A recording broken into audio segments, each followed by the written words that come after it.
I was one of the ones that refused to fall into that, and I chose my own husband, and married and had a very loving relationship for 15 years, and until I lost him through this blood atonement process.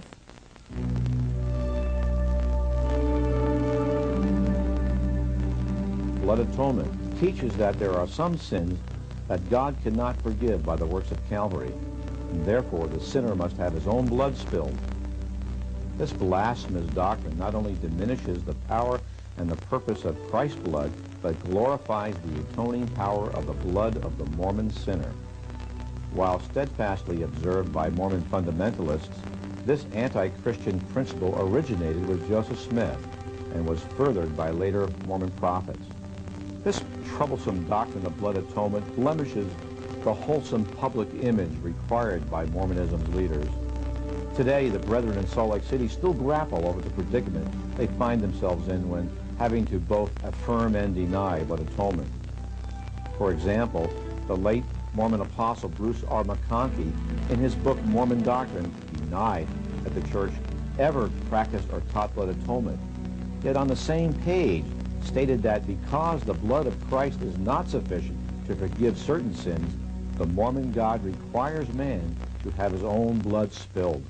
On the 27th of June, we were carrying on our life as usual, and happened to be the 144th anniversary of the martyrdom of Joseph Smith. My half-brothers came into our office and murdered my husband. At the same time, there were 3 other consecutive deaths going on. My brother-in-law, Dwayne, and his 8-year-old daughter, Jenny, was with him, and they also killed her.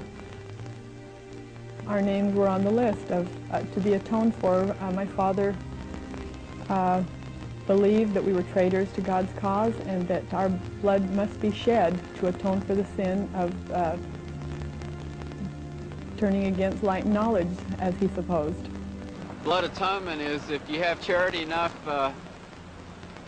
for someone to save them, the shedding of their blood is the only way that they can atone for certain sins. People really thought they were doing a favor in my great-grandfather's day to shed the blood, save their soul, and it's still taking place today. My great-grandfather, John D. Lee, was one of the Mormon men who were called avenging angels, or destroying angels.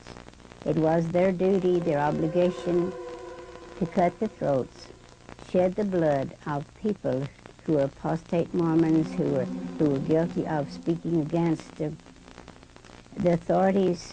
Jesus shed his blood that, as an infinite sacrifice, but there are some sins that the blood of Jesus cannot atone for, and therefore it requires the shedding of that man's blood to atone.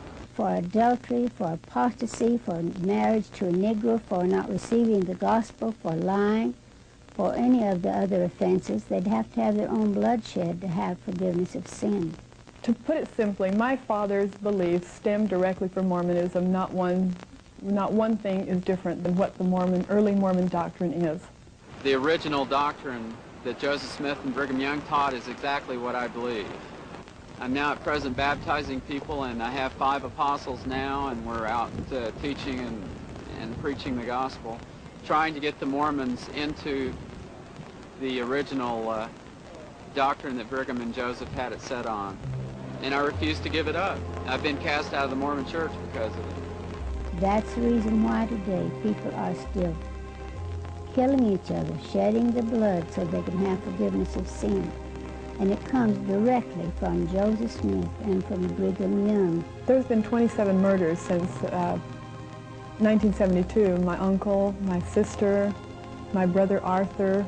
My brother committed suicide, which is a direct consequence of all of this. I would just like you to know that if anything happens to me, ever, or to my children, I will personally, I believe the Mormon Church in general will be responsible, because the very doctrine of blood atonement stems from Mormonism.